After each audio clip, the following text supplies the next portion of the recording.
Hoje, dia 17 de março de 2021, essa é a 35ª reunião ordinária do Rotary Clube de São Paulo, ano rotário 2020-2021. Eu sou Roberto Souza, protocolo dessa reunião. Muito obrigado pela presença de todos. Um instante da sua atenção, por gentileza. Gostaria de informar que essa reunião está sendo gravada e imagens serão veiculadas em nossas mídias sociais, site, YouTube, Instagram e Facebook. Por questão protocolar e pela organização desse evento, por gentileza, mantenham os microfones desligados a partir de agora. Entre na sala Zoom e identifique com o seu nome, aí no rodapé. Se você é visitante e autoridade, por gentileza, registre a sua presença no chat, informando seu nome, e-mail, celular e de quem é convidado. Se você é rotariano visitante, registre a sua presença no chat também, informando o nome, e-mail, celular e também o clube e o cargo. Devido ao planejamento protocolar do tempo da reunião, não abra seu microfone. Utilize somente o chat para fazer perguntas por escrito ao palestrante ou para o presidente. Após o encerramento oficial da nossa reunião, a sala ficará aberta para confraternização durante 5 minutos. E após esse tempo, a sala será encerrada. O Rotary Clube de São Paulo deseja a todos uma excelente reunião nessa quarta-feira. E com a palavra o presidente Marcelo de Pascoal. Obrigado, Roberto, nosso querido protocolo Roberto Souza, pela brilhante informação e a abertura da nossa reunião. Companheiros e amigos, convidados, agradeço imensamente pela presença de todos e sejam todos muito bem-vindos. É uma satisfação, uma alegria enorme toda semana nos reunirmos no Rotary Clube de São Paulo, mesmo que seja virtual, vê-los e poder conversar um pouco com cada um de vocês é muito bom. É muito bom saber que estão todos bem, apesar das nossas adversidades, mas a gente consegue vencer com bom ânimo. E convido todos, junto a mim, que reverenciemos a nossa bandeira nacional.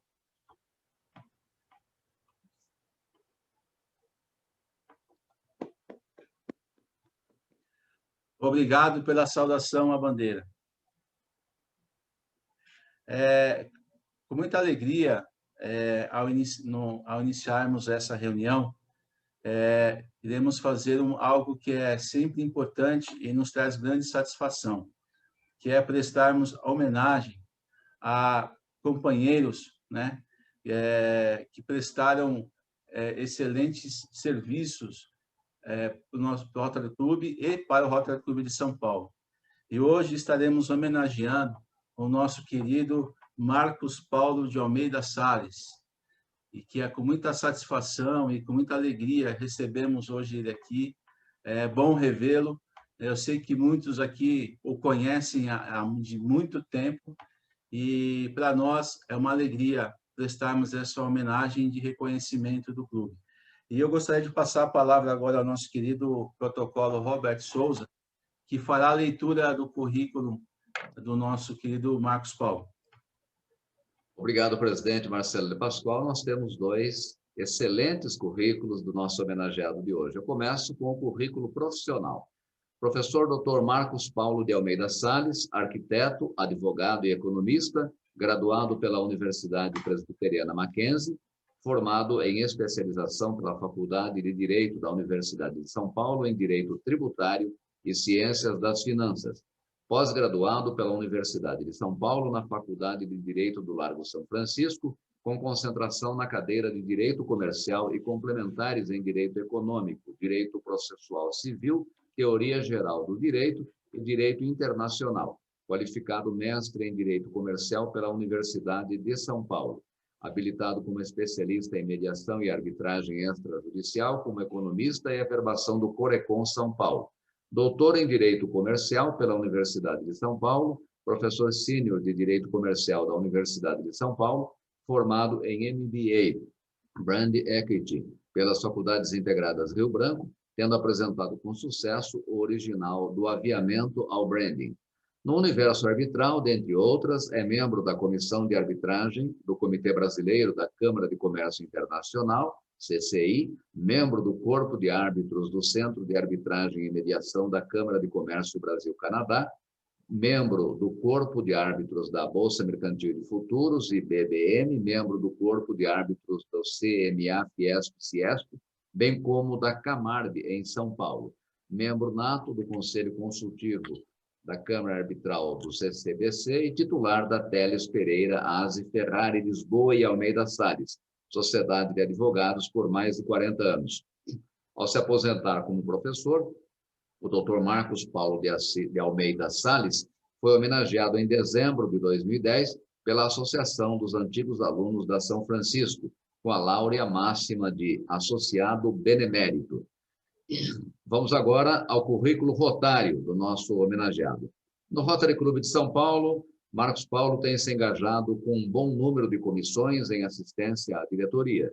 Alguns destaques: memorizou e reforçou a colaboração ao saudoso companheiro Afonso Vidal.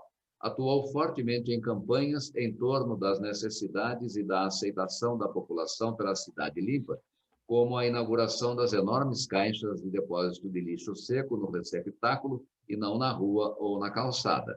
Planejamento do desenvolvimento e amparo aos clubes de jovens, Rotaract e Interact Clubs. Aqui cabe relembrar também sua experiência no antigo Orbis Club, entidade de jovens a que Marcos Paulo pertencia quando universitário, que ensejou os clubes de jovens dentro do Rotary. Ao desligar-se do programa de jovens do antigo Orbis Club, usou a experiência e a estrutura para os atuais modelos de Rotaract Clubes no Rotary. Marcos Paulo teve grande atuação no Camp Círculos dos Amigos do Menor Patrulheiro, com preocupação em oficializar as atividades dessa importante entidade. Com o passar dos anos, 4 dos campos formaram o ESPRO, Ensino Social Profissionalizante, quando o ora homenageado presidia a Federação Brasileira de Patrulheirismo. Especialmente para comemorar os 70 anos do Rotary Clube de São Paulo, foi eleito presidente do Rotary Clube de São Paulo na gestão 93-94, cujo legado pode ser conferido na publicação Servir São Paulo, 70 anos de Rotary Clube de São Paulo. Na Praça Esther Mesquita, há um marco rotário desenhado pelo nosso homenageado. Além de presidente, atuou em vários cargos no Rotary Clube de São Paulo, com exímio destaque nas suas participações, e com isso enalteceu muito o trabalho do nosso clube. Retornamos com o nosso presidente Marcelo de Pascoal. Obrigado, Roberto Souza, trazendo para nós esse maravilhoso, excepcional currículo e os serviços prestados pelo nosso companheiro Marcos Paulo. Marcos Paulo, sinta-se reconhecido pelo nosso Rotary Clube de São Paulo. Obrigado pelos serviços que você prestou e presta ainda para o nosso clube. Nós entregamos um certificado de reconhecimento. Gostaria que ele levantasse, se possível. Vamos levantar um pouquinho? Vamos levantar. Tá certo. Aí. E eu passo a palavra ao Sérgio Vieira, sobrinho do Marcos Paulo, para fazer algumas considerações. Sérgio. Boa tarde, presidente. Boa tarde a todos os colegas de Marcos Paulo, rotarianos. Em nome da minha família, em nome de Marcos Paulo, a gente agradece mais essa homenagem. Quer falar alguma coisa, Marcos Paulo? Eu queria agradecer.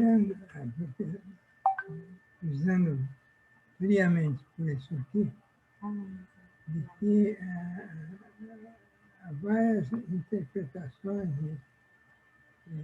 como é que vai reagir a um sentimental, e se atém, então, a legibilidade. Então, ele está querendo agradecer a homenagem mais uma vez feita, em épocas difíceis que estão passando aqui de pandemia, e mesmo assim ser lembrado dentro desse isolamento. E assim ele agradece muito. Em nome dele e em nome da família, a gente também agradecemos mais essa homenagem feita para o companheiro Marcos Paulo de Almeida Salles. Obrigado, presidente. Obrigado, Sérgio. Obrigado, Marcos Paulo. E eu peço que todos os nossos associados saudemos com uma salva de palmas. Obrigado, Marcos Paulo, por estar conosco. Para aqueles que ainda não conhecem, são 49 anos de Rotary Clube de São Paulo. Ele fez, no dia 4 de fevereiro, 49 anos. Tomou posse no Rotary Clube de São Paulo em 1972. Eu tinha 2 aninhos. Eu era o bebezinho. Então, mais uma vez, ao Marcos Paulo e à família, Sérgio, obrigado por esse apoio aí. E esse é o reconhecimento do Rotary Clube de São Paulo. Eu sei que se eu abrisse o microfone aqui, teríamos vários depoimentos, várias pessoas aqui que conhecem há muito tempo, que fariam várias homenagens. Mas, devido ao nosso protocolo, a gente tem um tempo meio limitado. Mas fica aqui o nosso abraço e o nosso reconhecimento, Marcos, e toda a família. Um abraço, obrigado.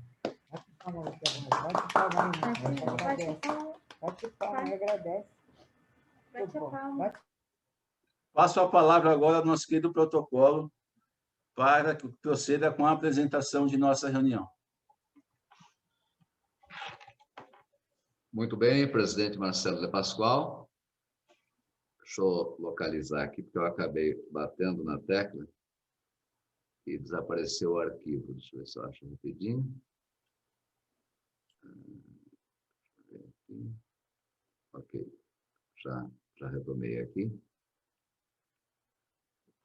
Senhoras e senhores, é com imensa satisfação que apresento a palestrante do dia, doutora Rosana Pilon, graduada pela Faculdade de Direito da USP, pós-graduada em Direito do Trabalho pela USP, pela PUC São Paulo, pós-graduada em Contracts pela Harvard Law School, pós-graduada em Tecnologia e Direito Digital pela Escola Politécnica da USP, mestranda em Engenharia de Produção pela Escola Politécnica, sócia da área de Tecnologia, Mídia e Telecom no escritório CTA, Catão e Tocantins Advogados. Com a palavra, o presidente Marcelo de Pascoal.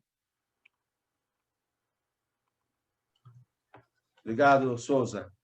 Eu queria já agradecer a Rosana. Rosana, obrigado por ter aceitado esse convite de nos fazer uma palestra. Nos sentimos honrados. Quero agradecer a Carla também, que é a nossa presidente, futura presidente, que é a madrinha, né? Que nos indicou a Carla, e acredito, com certeza, será uma excelente palestra. E, a partir desse momento, eu já passo a palavra para a Rosana, para que ela inicie a palestra. A palavra é sua, Rosana. Bom dia a todos. Primeiro, eu queria agradecer o convite feito pela Carla e poder participar aqui com vocês. Infelizmente, eu não tive a oportunidade de ter tido aula com o professor Marcos Paulo, mas o Rotary sempre esteve na minha vida, né? O meu primeiro chefe era um rotariano, o Dr. Genésio Vivanco, e depois só que eu vim para a Granja Viana, acabei ficando aqui com a Ligeia, aqui na Granja Viana, mas como a minha vida ela era aquela coisa, né? Eu ficava um pouco em São Paulo e um pouco aqui na Granja, eu só participava dos eventos aqui na Granja Viana do Rotary quando eles eram de final de semana. Então, eu participei de vários eventos aqui no Rio Branco, onde, inclusive, meu filho estudava, né? Agora ele está na faculdade. Então, eu queria agradecer muito o Rotary e a oportunidade de estar aqui com vocês. Eu fiz uma palestra, lógico que eu sou apaixonada pelo assunto da LGPD, sou uma maluca que cursei Direito e agora faço pós-graduação, depois de velha já, na Engenharia, né? Eu voltei a estudar, fui para a Engenharia Elétrica primeiro, e agora estou na Engenharia de Produção lá da Escola Politécnica, sou pesquisadora lá na Escola Politécnica. Então, para mim, eu ficaria o dia inteiro com vocês aqui, eu tenho limitação de tempo. Então, se eu estiver falando muito básico para vocês, porque eu não conheço o pessoal, não conheço o público, vocês podem colocar aqui para mim, para eu adiantar ou para eu parar, o que vocês quiserem, tá? Fiz uma pequena apresentação aqui para vocês. Agora, o duro agora é colocar aqui, né? Rotary, vamos lá. Vamos ver se vocês conseguem ver aqui. Vocês estão vendo? Sim, estamos. Entrou? Vamos lá. Está rodando para vocês os slides? Está no PowerPoint, está na tela do PowerPoint, não está em modo apresentação. Não está em modo apresentação. colocar do começo aqui, aí entra do começo, Isso, e aí eu vou isso. correndo. Entrou? Eu só preciso ver se está correndo. Não entrou ainda. Vamos ver aqui se vai correr. Agora está correndo? Não, Não? não. Que eu já coloquei no formato apresentação. Bem, acho que eu vou falando, acho que é mais fácil, vai. Bem, em primeiro lugar, a LGPD, para quem não sabe, a Lei Geral de Proteção de Dados, ela já entrou parcialmente em vigor. Essa lei, ela tem uma inspiração na lei europeia, que é a GDPR, que nós falamos, que ela entrou em vigor, a GDPR, em 2018, em maio de 2018. A nossa LGPD, ela entrou parcialmente em vigor agora, em setembro de 2021, e vai entrar, em 2020, perdão, e vai entrar, as sanções administrativas vão entrar em vigor agora em agosto de 2021. Aí as pessoas sempre me perguntam, mas você acha que essa lei vai pegar? Até no começo eu comentei aqui com o grupo que não é que ela vai pegar, essa lei já pegou. Pouquinho antes de nós entrarmos em pandemia, saiu uma notinha, não estou conseguindo colocar aqui o slide, não sei por quê. Saiu uma notinha falando que o governo esperava simplesmente ter uma arrecadação de 20 bilhões de reais em multas da LGPD. Isso foi um mês antes do final do ano de 2019. E aí, lá na Europa, que nós já temos essa experiência da GDPR, lá foram 120 milhões de dólares em multas da GDPR. E aí, aqui no Brasil, novamente, né, a gente tem essa preocupação muito com as multas, porque a gente vê lá fora, né, a questão da GDPR, a aplicação. Então, a gente fala, mas essa lei, então, ela só vai começar realmente a pegar a partir do momento que ela entrar em vigor as sanções administrativas a serem aplicadas pela NPD. Não é bem assim. O perfil do brasileiro é um pouco diferente do perfil do europeu. Nós somos muito mais litigiosos do que o europeu. Então, o que acontece aqui no Brasil? Como eu havia comentado, nós temos já 139 reclamações trabalhistas envolvendo a LGPD. Eu mesmo, pessoalmente, já ingressei com uma ação em nome de uma grande empresa lá do Rio de Janeiro. Entrei com uma ação em dezembro do ano passado, porque um empregado, ele havia assinado um termo de confidencialidade de informações, só que na hora que ele saiu da empresa, ele saiu com 4 teras de informação da empresa, abriu uma página no WhatsApp, abriu um grupo no WhatsApp, acrescentou os empregados da empresa, que estavam saindo da empresa, e falou, olha, as informações que vocês quiserem eu passo para vocês, porque eu tenho 4 teras de informações. Eu entrei com uma ação contra esse empregado ganhava pouco mais de 6 mil reais, a juíza, em plena pandemia, em plenas férias forenses, concedeu a liminar para a empresa e condenou esse empregado a pagar 50 mil reais por violação de LGPD. Ou seja, as empresas precisam prestar atenção que não é só um direito do consumidor, um direito do empregado, é o direito da empresa também. E hoje a coisa mais comum que a gente tem é quando um empregado sai, ele simplesmente leva uma montanha de dados da empresa de forma sem qualquer autorização e utiliza isso de forma absurda. Então, essa lei, sim, ela vai pegar. Também comentei um pouquinho antes que o Tribunal de Justiça de São Paulo ele tem uma grande preocupação a respeito do direito do consumidor e essa lei, de começar a replicar em multas de valores elevados aqui no Brasil em relação a essa multa. Nós já temos uma primeira decisão que foi proferida no dia seguinte, praticamente, que entrou em vigor essa lei, foi no valor de 10 mil reais de indenização contra uma construtora, porque a construtora, quando ela vendeu o apartamento, ela transferiu os dados desse consumidor para arquitetos, para lojas de imóveis, e aí ele não gostou dessa transferência indevida dos dados dele, entrou com uma ação. Aí as pessoas me falaram, mas 10 mil reais é pouco. Imagina no rol de uma grande construtora, quantos consumidores ela possui se todos ajuizarem uma ação. E não só o valor, a questão também da dor de cabeça, ter que contratar advogado, de ter que ir numa audiência. Então, isso é uma preocupação que a gente tem de virar um boom, como a gente teve o boom, por exemplo, das companhias aéreas, a gente teve o boom das ações trabalhistas, a gente teve uma terceira onda de boom da LGPD. E a preocupação que a gente tem é, por exemplo, em 2018, eu acabei ministrando algumas palestras, umas aulas lá no Ministério Público do Trabalho e nos sindicatos. Né? Eles têm essa preocupação de querer entender a lei. O Ministério Público do Trabalho, por exemplo, ele está realmente estudando essa lei. A próxima revista que vai sair da Matra, da Matra, que é dos magistrados aqui de São Paulo, ela vai ser sobre a LGPD, vai sair agora, nesse mês agora. Esse mês ou mês que vem vai estar saindo a revista da Matra. Então, ou seja, o judiciário realmente está preocupado, está estudando essa matéria. Então, nós temos que nos preocupar porque ela vai sim pegar. E a quem ela se aplica? Ela se aplica simplesmente a toda pessoa jurídica ou natural, desde que tenha uma atividade econômica. Então, quando a gente fala pessoa natural, o médico, ainda que seja sozinho numa clínica, o dentista, o seu contador, o tradutor, todos esses realizam uma atividade econômica, estão dentro da LGPD. E a LGPD, um problema que nós temos em relação à GDPR europeia, é que ela não limita, não tem limites a quem tem que cumprir o que na lei. Não. Não importa se você seja um médico, um dono de um grande hospital, os dois vão ter que cumprir a norma da mesma forma. E qual, por exemplo, um problema que a gente tem? Tem uma figura chamado, que a gente chama de encarregado aqui no Brasil, e que lá fora a gente chama de DPO, Data Protection Officer, que ele vai ser uma pessoa de contato, né, entre a empresa e a autoridade nacional, e aquele que vai verificar todo o compliance dessa lei dentro da empresa. E você precisa, já desde setembro do ano passado, dessa figura dentro da sua empresa, o DPO ou o encarregado, não importa se você seja um médico sozinho, novamente, uma padaria ou um grande hospital, uma grande empresa, você vai precisar desse DPO. Tá? Então, esse DPO não precisa ser uma pessoa natural, pode ser uma pessoa jurídica, não precisa estar internamente na empresa, ele pode ser externo, mas você precisa dessa figura.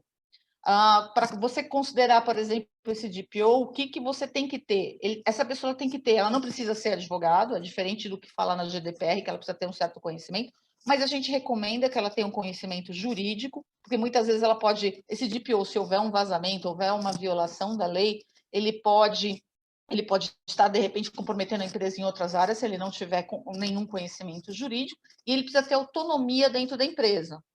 Então, ele não pode ser alguém que tenha receio de ser dispensado, por exemplo, se denunciar um superior hierárquico que justamente esteja cometendo vazamento ou violação. É uma pena que eu não estou conseguindo realmente disponibilizar aqui os slides, fiz tão bonitinhos. Rosana, vai lá embaixo, do lado de anotações, e tem uma telinha maiorzinha ali, você vai conseguir abrir a tela. Estou tentando aqui. Lá embaixo de tudo, na sua tela, tem anotações, depois tem várias... Isso. Tá vendo? Lá embaixo de tudo na sua tela, anotações, depois tem 4 quadradinhos. Você está no primeiro, vai para o último. Lá embaixo. Eu coloquei aqui já. Achou? Eu não sei o que está acontecendo, Carla. Eu achei, mas não tem problema, eu faço isso direto. Está dando para acompanhar. Eu faço isso direto. É lá embaixo. Mas depois eu mando para vocês os slides. Não está indo o meu slide. Não me pergunta por quê. Estou com algum problema aqui. Então, vamos lá. E o que fala essa lei, basicamente? Ela fala de dados pessoais. O que são dados pessoais? Dados pessoais são aqueles que você identifica, torna identificável uma pessoa. Então, por exemplo, o que a gente inclui aqui? CNPJ, CPF, RG, o e-mail corporativo. Aí nós temos outra categoria de dados, os dados sensíveis. Quais são esses dados sensíveis? Eles falam das questões genéticas ou biométricas. Então, toda vez que você vai num prédio e pedem para você tirar sua fotografia e colocar sua digital, isso são dados sensíveis. Ou então, aqueles que falem das questões de personalidade, como questões políticas, opções partidárias, opções religiosas. E o que isso acontece? Qual que é a diferença desses dois tipos de dados? Quando você vai compreender depois a LGPD, para você utilizar esses dados sensíveis, a gente tem que sempre colocar uma certa base legal para a gente poder coletar esses dados. A principal é o consentimento. Mas, quando você fala dados pessoais normais, você tem 10 bases que você pode utilizar além do consentimento, que é cumprimento do dever legal, necessidade, e tem lá legítimo interesse. Legítimo interesse, o que é? Não consigo inserir nenhuma base, vou colocar no legítimo interesse, né, para justificar por que eu tenho aquele dado. Nos dados sensíveis, a gente não tem isso, a gente não tem o legítimo interesse. Por isso que a gente precisa entender muito bem a diferença dos dois. Na prática, qual é a aplicação prática disso? Nós estamos agora, por exemplo, na fase do Covid, né?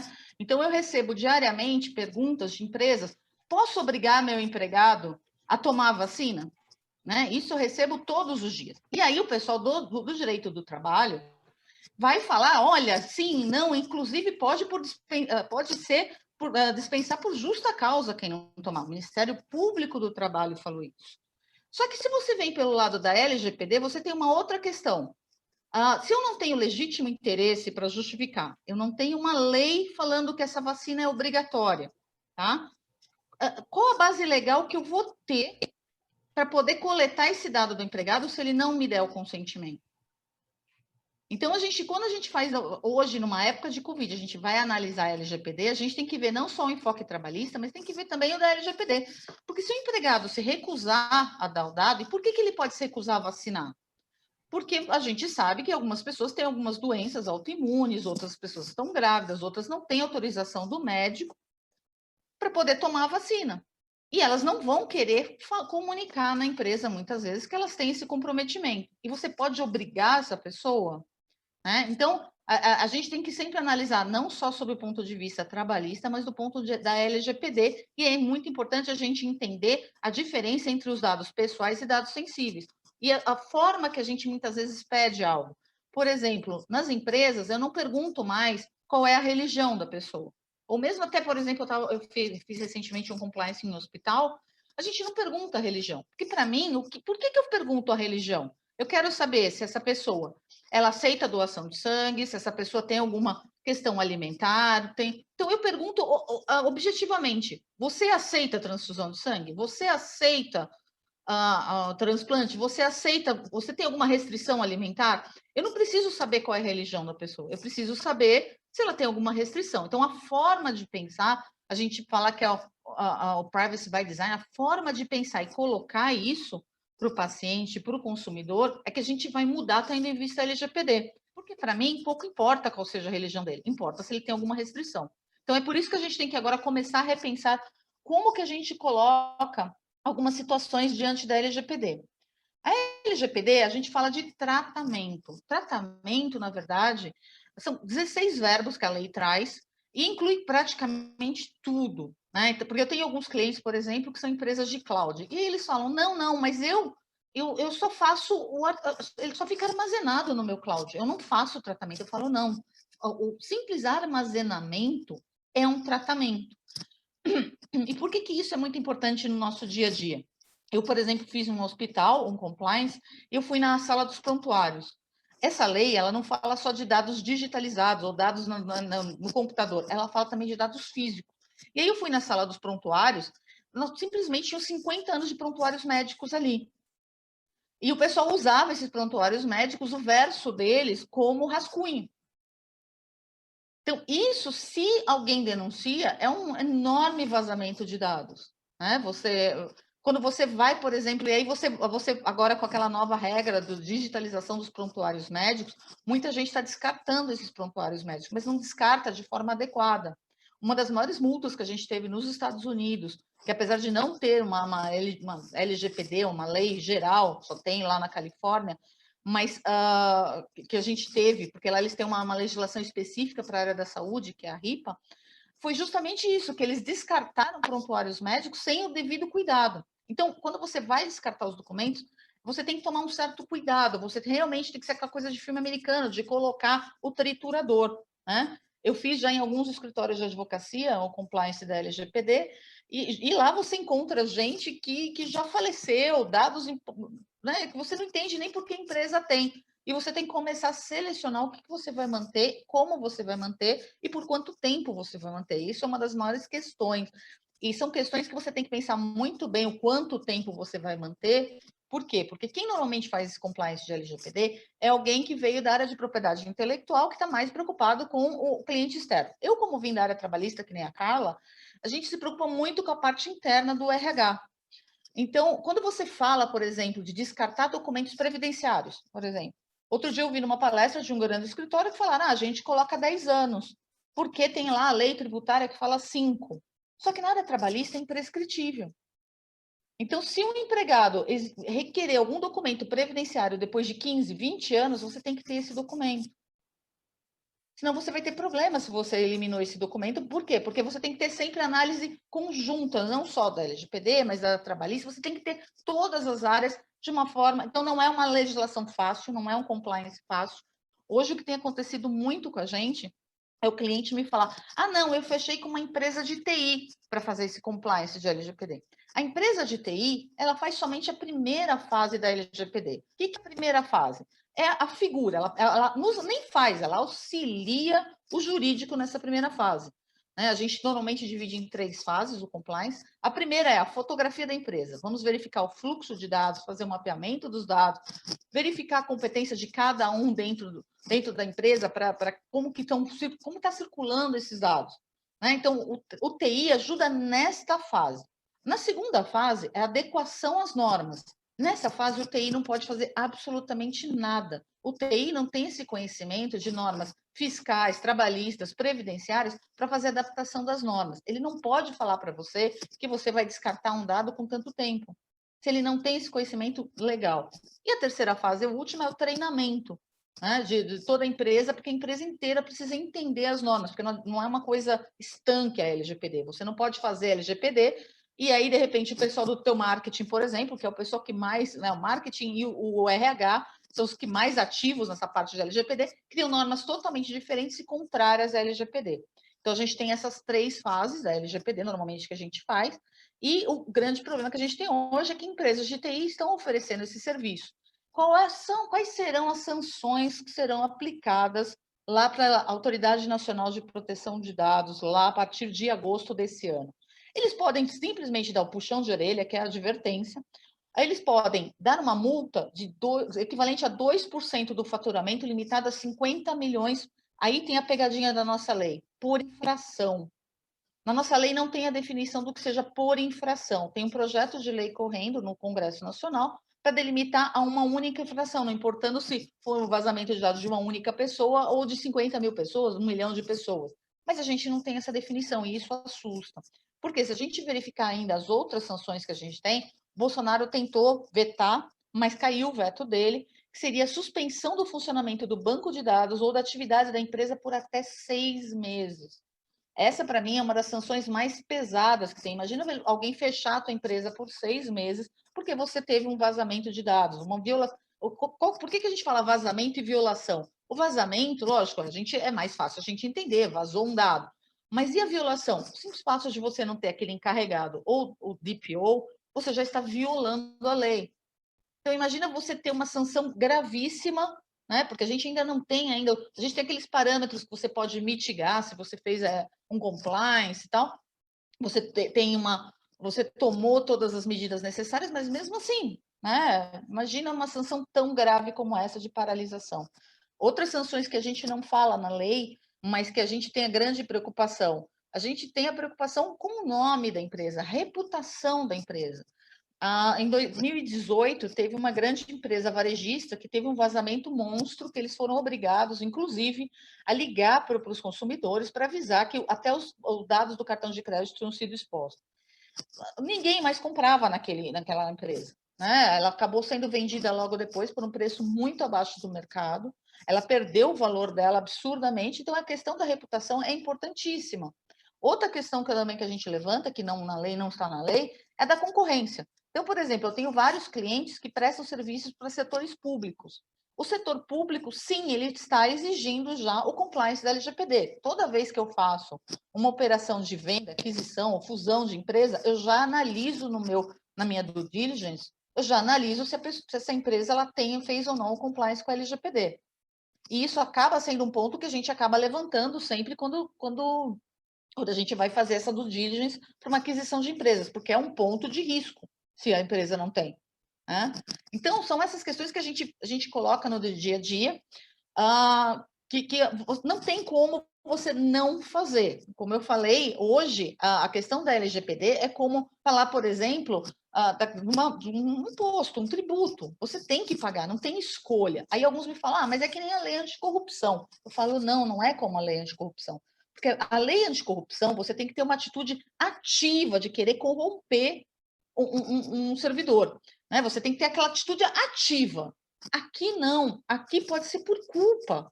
E normalmente o que mais acontece são os vazamentos de dados decorrentes de culpa do próprio empregado dentro da empresa, não é aquela coisa. A gente tem que ter aquela ideia daquele hacker dentro do porão da casa da mãe, tentando entrar na tua empresa. Não. Quem autoriza esse hacker a entrar, quem autoriza esse vazamento de dados, na maior parte das vezes é o teu empregado. Exemplo, um grande hospital aqui de São Paulo, um dos maiores hospitais, um dos mais famosos de São Paulo, ficou 2 anos fazendo todo o compliance com a LGPD. Aí o rapaz do TI deles simplesmente colocou numa plataforma aberta o login e a senha dele para ele não esquecer. O que aconteceu? Todo mundo podia acessar esse login e senha e ter acesso a todos os dados dos pacientes que estavam com suspeitas de Covid no hospital. Só que não eram só os dados de Covid. Quando vinha o prontuário médico, vinha o prontuário médico completo do paciente. Ou seja, foi um vazamento monstro de dados. Por quê? Porque simplesmente aquele empregado ignorou que não podia colocar um login e senha numa plataforma aberta. O que eu mais vejo, eu sempre quando faço compliance, ainda que seja agora em época de pandemias, eu faço questão, depois do treinamento, de visitar a empresa. Por que eu gosto de visitar a empresa? Eu vou verificar se tem protetor de tela. Eu encontro gente que coloca post-it com login e senha no própria tela do computador, ou do lado do computador, na mesa na gaveta sem chave. Eu verifico, como eu falei, né? Ela se preocupa também com os documentos físicos. Eu vou na impressora, eu vou direto na impressora. Eu vejo aquela montanha de documentos cheios de questões, né? Porque quando você faz esse compliance, não são só os dados pessoais, você tem que pensar nos dados confidenciais. Eu vejo aquela montanha de documentos ali do lado da impressora. Né? Então, a gente tem que fazer essa limpeza. Então, a primeira operação que eu brinco, eu falo, eu vou chegar na empresa, eu vou fazer aquela mesa limpa. Mesa limpa, verificar se tem a chave numa gaveta para você colocar alguns documentos. Isso é essencial hoje em dia, quando a gente fala de LGPD e de questões de confidencialidade. Então, quem estiver fazendo agora, nesse momento, a LGPD, aproveite o momento, coloque a culpa no advogado, porque colocar a culpa no advogado é sempre bom, para você fazer uma limpeza na tua casa, né? E verificar toda a questão de confidencialidade. Hoje, um dos maiores problemas que a gente está tendo com a LGPD foi o home office, né? Todo mundo foi para o home office, então para o TI isso é um transtorno enorme, porque ele tinha todos os computadores dentro da empresa razoavelmente seguros, com os acessos. Quando o pessoal foi para o home office, isso virou um transtorno para todo mundo. Por quê? Porque ele compartilha, muitas vezes a empresa não conseguiu conceder um computador para o empregado, e aí ele utiliza o mesmo computador com o filho, com a sogra, com a mulher, e aí é um computador pessoal dele. A gente tem, inclusive, a questão da Lei Carolina Dickmann, que impede o empregador de poder acessar esse computador desse empregado sem o consentimento dele. Isso pode ser considerado crime, se ele acessar remotamente sem o consentimento. Então, a gente tem muitas questões agora com esse home office, e quando você, por exemplo, é essencial hoje você, dentro do meu pacote, por exemplo, quando a gente fala de LGPD, tem um termo de home office. Meu termo de home office tem de 10 a 20 páginas, dependendo do cliente. É muita coisa? Sim, é muita coisa. Mas eu sou contratada para defender as empresas, né? E aí a gente tem que pensar que eu tenho que colocar, por exemplo, eu tenho que colocar que quem está no home office tem que usar VPN. A empresa vai ter que dar um jeito de conceder a VPN. Ah, mas eu não tenho dinheiro nenhum, a pandemia me quebrou, eu não tenho como conceder a VPN. Mas a gente tem alguns mecanismos para evitar que alguns documentos, principalmente os mais importantes da empresa, eles sejam, você envie para o lugar errado. A coisa mais comum que a gente tem é o envio de e-mail para o destinatário errado. Então, se você tiver uma senha, se você tiver alguma coisa ali, algum mecanismo, tiver alguns mecanismos, você consegue evitar esse vazamento desse documento, dos dados desse documento. Então, hoje, um grande problema que nós temos é esse home office. A gente tem um problema também, um caso que eu tive, eu sou um verdadeiro Forrest Gump, né? Eu falei isso para a Carla, vocês me cortem, por favor, se eu estiver falando demais. Porque, né, eu faço a implementação desde a época da GDPR, né? Então, a gente acaba de saber de um monte de casos. Mas, assim, aqueles mais emblemáticos, eu tive um problema seríssimo de celular corporativo, um dos maiores diretores de uma grande empresa listada na Bolsa de produtos infantis. Ele tinha 26 anos de casa, ele postou um vídeo no celular corporativo, que tinham 200 pessoas. Aí o presidente lá fora, na matriz, colocou "What the hell?". Ele foi lá e apagou o vídeo. Aí veio o pessoal do RH e me falou: doutora, era um vídeo de pedofilia. Eu não tinha o vídeo, não podia acusar a pessoa de pedofilia, eu não podia chegar para as 200 pessoas que estavam naquele grupo e perguntar para cada um se tinha aberto o vídeo, só que eu não posso deixar passar uma suspeita de pedofilia, ainda mais sendo um dos maiores diretores da empresa, e a empresa era listada na Bolsa de Valores com produtos infantis. O que eu tive que fazer? Tive que ir para o Ministério Público Federal. Pedimos para o WhatsApp liberar para ver se ele tinha o vídeo. O WhatsApp falou que não tinha o vídeo. Fizemos depois toda uma verificação no computador dele para verificar os vídeos. Essa pessoa tinha 142 vídeos pornográficos no computador dele. Ou seja, uma quebra total de segurança dos sistemas, porque ele salvava todos esses vídeos no cloud da empresa. E aí a gente acabou dispensando por justa causa, por causa desses 142 vídeos, e não por causa daquele vídeo que a gente não sabia, não conseguimos ter acesso ao vídeo. Eu não tinha como provar, mas eu tive que comunicar ao Ministério Público Federal. Então, são essas atitudes, e tudo isso foi feito em 24 horas. Então, para você poder fazer esse tipo de ação, você tem que ter várias políticas. Política de segurança de sistemas, você tem que ter a política do home office, você tem que ter um contrato de comodato dizendo que aquele chip está naquele celular e que somente aquela pessoa vai utilizar, que aquela pessoa inseriu uma senha que é específica para ela, não uma senha geral. Então, são essas questões. Né? Então, eu sempre falo, por que eu fui para a engenharia? Porque eu preciso entender o que é uma criptografia, eu preciso entender bem o que é uma VPN para exigir, para saber os limites. Por exemplo, eu cheguei outro dia numa empresa que me falaram: doutora, a pessoa que veio aqui do escritório exigiu que todos os documentos sejam criptografados. Eu falei: isso é impossível. Você não consegue criptografar todos os documentos. É uma pessoa que não tem a menor noção do que seja uma criptografia. Então, hoje, um grande desafio que a gente tem na LGPD é esse perímetro, essa questão dos computadores pessoais, a questão dos computadores, mesmo que sejam corporativos. A gente tem a questão da máquina virtual, né? Então, são várias questões que surgiram com o home office hoje que a gente vai ter que sanar. E se vocês forem ver, hoje saíram alguns relatórios, inclusive da IBM, falando quanto custa um vazamento, né, por dado. Né? Então, assim, são valores absurdos se você considerar a quantidade de dados. E o que a gente fala? Não existe empresa. Você tem que trabalhar como se fosse um incêndio. Rosana, 5 minutos, tá? Tá bom. Mas você tem que trabalhar sempre com a possibilidade de que vai haver um vazamento na sua empresa. Então, a gente trabalha como se fosse incêndio. Você quer que ocorra? Não. Mas você tem que trabalhar com a hipótese que ele vai ocorrer. E é como eu falei, aquela empresa lá do diretor, não adianta você, daqui 15 dias, você verificar se você tem... Não. É em 24 horas você tem que tomar a atitude. Porque imagina se vaza um vídeo de pedofilia falando que o diretor de uma empresa de produtos infantis que divulgou aquele vídeo. Acaba com a reputação da empresa. Essa lei ela foi muito esperta. Essa lei ela não coloca os termos técnicos. Olha, você tem que colocar tal sistema. Não, ela coloca princípios. Ela coloca 10 princípios, mais o da boa-fé. Né? Então, sempre tem que ter a boa-fé. E aí, quando você vai fazer a análise, não, é uma análise, né, dentro da empresa, ela é individualizada, não existe. Eu tenho alguns escritórios que eu vi que eles estão vendendo de LGPD de prateleira. Falei, nossa, que bacana, né? Virou mercado. Então, eles vendem o mesmo pacote, eles olham quantos empregados você tem e eles vendem o mesmo pacote. Não, tem que ser específico para a tua empresa. Porque o advogado não pode emperrar a tua atividade, ele tem que te ajudar, mas você tem que estar em conformidade, tem que ser específico. E agora, a gente tem algumas regras específicas para o setor. Então, por exemplo, recentemente, eu estive na ANEEL, porque eu tenho muitos clientes da parte elétrica, discutindo algumas questões de regras específicas para esse setor. Né? A mesma coisa na ANP, né? A gente tem algumas regras específicas, a gente está sentando até, inclusive, com a Petrobras, para regras específicas do setor. Então, quando você vai fazer o compliance, eu tenho que fazer muito específico para você. A gente tem questões, principalmente, muito de saúde hoje. O que mais me traz demanda hoje é RH.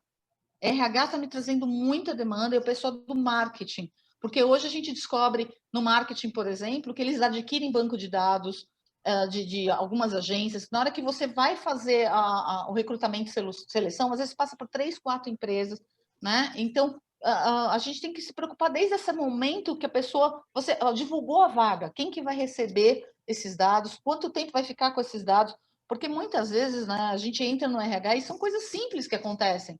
Eu mandei meu currículo para a Carla gosta muito de mim, aí a Carla fala, aqui no meu escritório eu não tenho vaga, mas eu vou passar para o Marcelo. Marcelo é muito meu amigo. Só que o Marcelo é o melhor amigo do meu chefe. Então, assim, eu não autorizei a Carla a passar o meu currículo. Então, são essas questões que a gente tem que ver no dia a dia, da parte do empregado, parte do cliente, parte de pagamento de cliente, né? Se você vai guardar ou não o cartão de crédito do cliente. Facilita, um clique, facilita, mas qual o preço? Questões de adaptação para o Brasil. Muitas empresas falam para mim, não, mas minha matriz lá fora, ela fez já o compliance, então eles vão tomar conta aqui do Brasil. Não, porque nós não somos estrangeiros, nós somos brasileiros, a gente tem questões culturais e tem questões legais. Por exemplo, lá fora, no exterior, você dá um clique de OK na tela, isso é válido. Por quê? Porque lá eles respondem por perjúrio, as partes respondem perante o juízo por perjúrio. Aqui no Brasil, a gente tem um princípio constitucional que ninguém é obrigado a fazer prova contra si mesmo. Então, quando você vai para uma audiência, o juiz presume que você pode estar mentindo. Então, aquele clique, por exemplo, na Justiça do Trabalho, aquele clique na tela que você leva um relatório do seu TI dizendo, não, meu empregado deu aquele clique, muitas vezes o juiz não vai entender aquilo como algo válido, né? A mesma coisa na parte do consumidor. No consumidor, ainda o Tribunal de Justiça de São Paulo ele tem uma certa tolerância, ele já está muito mais avançado, né? Porque ele discute questões de e-mail, de WhatsApp há muito tempo.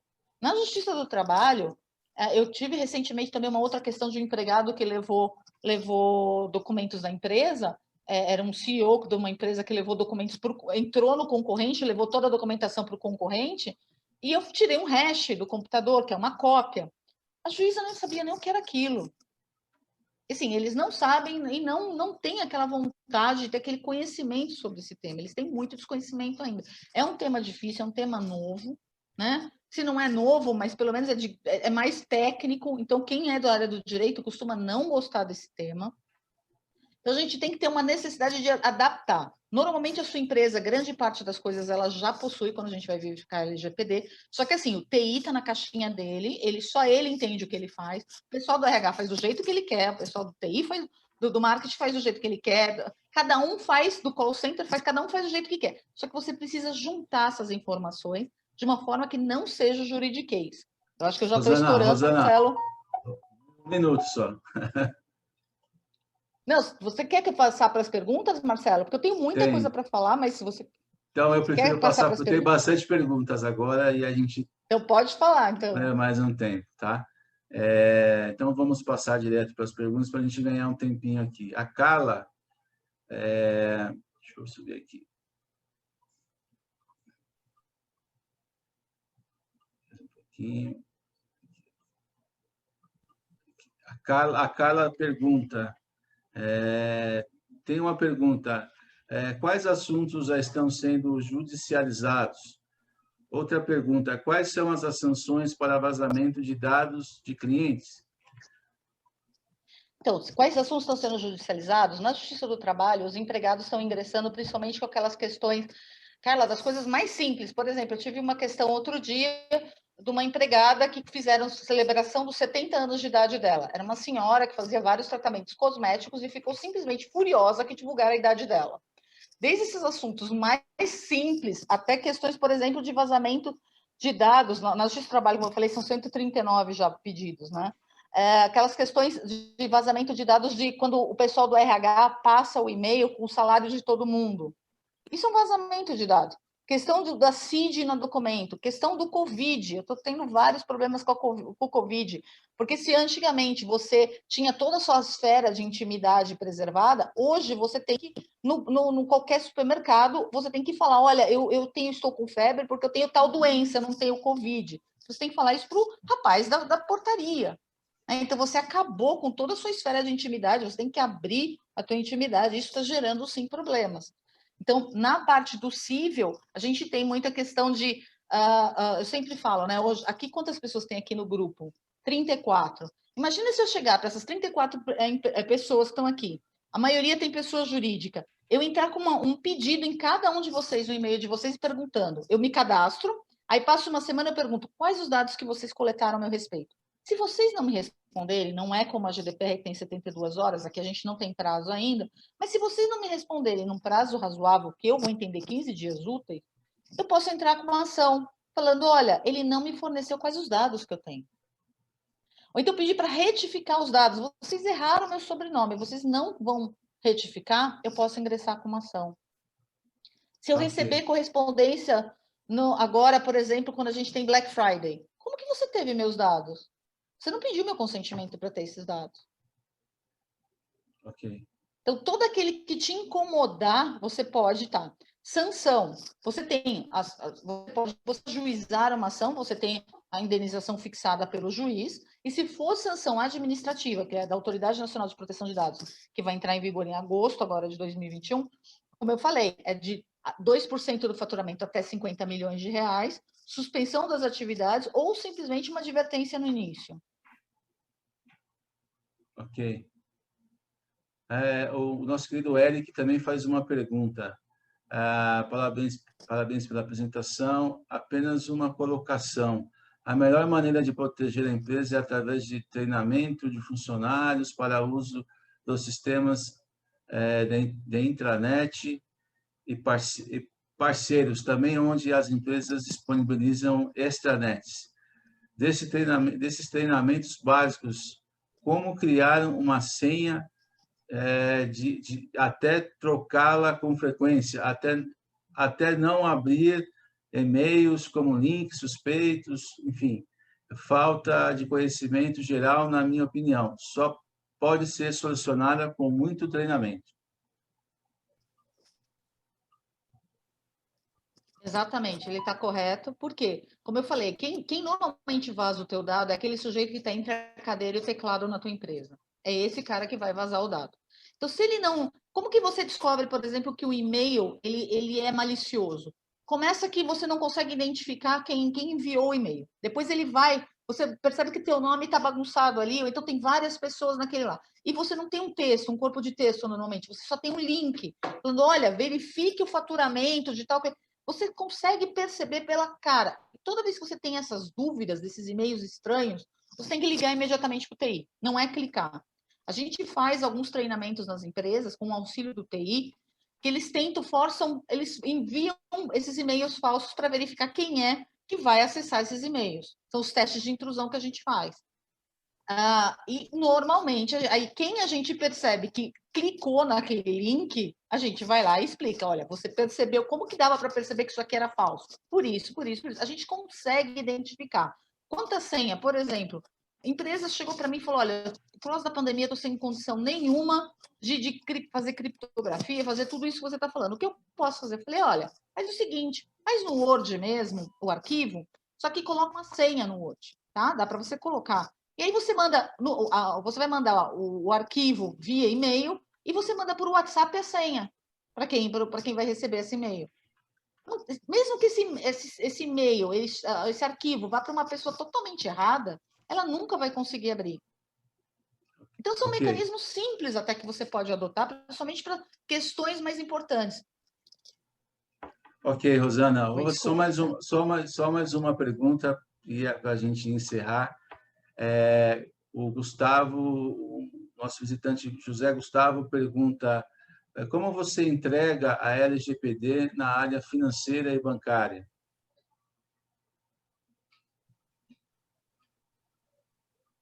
Alô? Oi, ouviu? Oi, desculpa, não ouvi.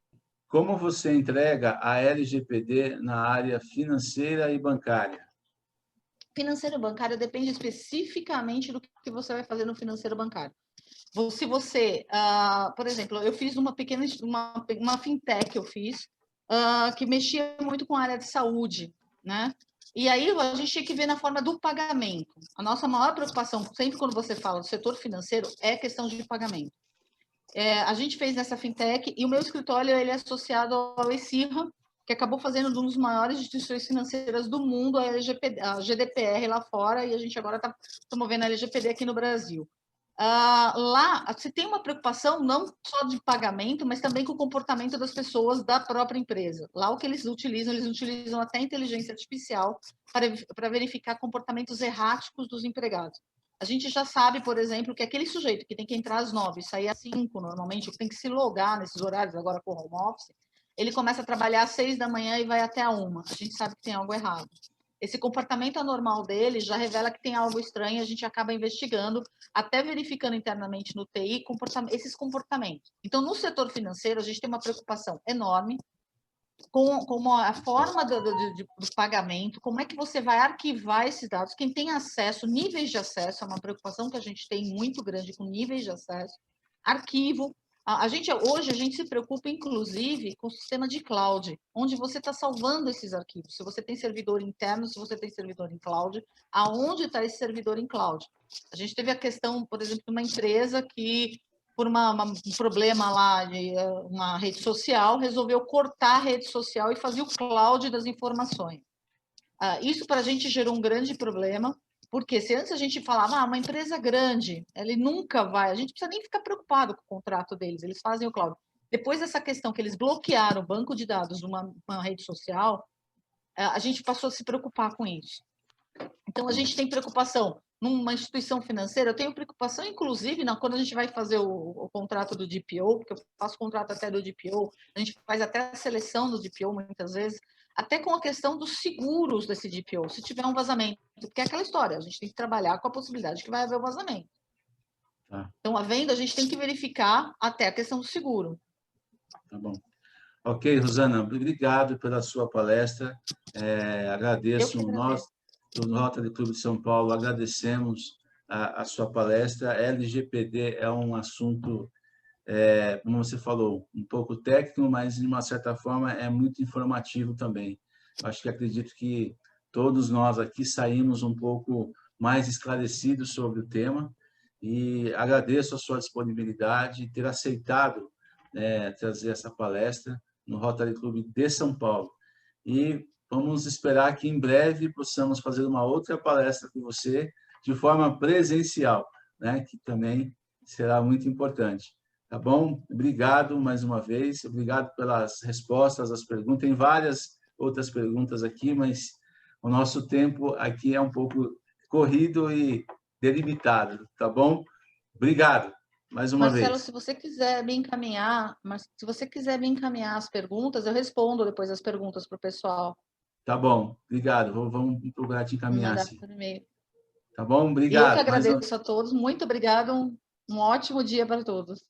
Ok, obrigado. Obrigado mais uma vez.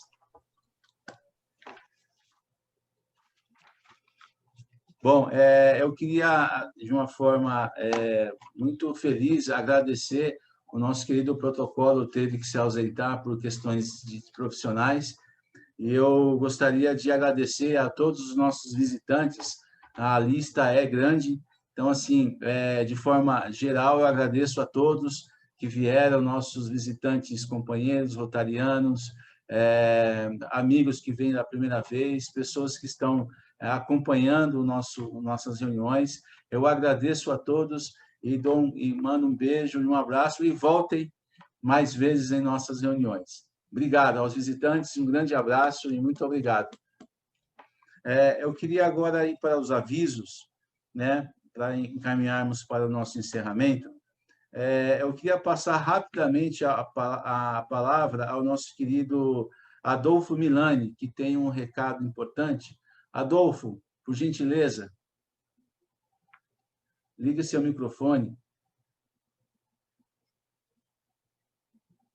O Adolfo está aí? Eu acho que ele caiu. Daniele, por gentileza, coloque na tela para nós, por favor. O aviso que o nosso querido Adolfo Milani queria nos trazer é que sobre esse evento que acontecerá semana que vem, no dia 23 de março, no Clube dos 21 Irmãos Amigos, que é um clube onde nós temos vários rotarianos que fazem parte desse clube, e ele pediu para que... Ele gostaria de falar, mas acho que caiu a conexão dele. Então, será palestrado pelo Antônio Luiz Seabra, que é o fundador e co-presidente do Conselho da Natura. Será uma palestra muito interessante. Então, eu estendo o convite a todos os nossos associados do Rotary Clube de São Paulo. Tá bom? Obrigado, o aviso está dado. E também gostaria de avisar que na próxima semana, no dia 24 de março, teremos a visita oficial do governador distrital, o João Antiori. Então, eu convido a todos os nossos associados para estarem presentes. É uma visita oficial do governador da nossa gestão. Vai ser de forma virtual, ainda não vamos conseguir fazer de forma presencial, mas será um prazer recebê-lo. Então, eu convido e, entre aspas, já convoco todos os nossos associados a estarem presentes na próxima reunião. Será divulgado nas nossas redes sociais, com bastante divulgação. Então, fica aí nosso aviso. E eu quero agradecer a todos por mais uma reunião. Desde já eu declaro encerrado a nossa reunião ordinária e eu agradeço a todos pela participação, pela reunião. Tenham um bom almoço, uma boa semana e obrigado a todos. Podem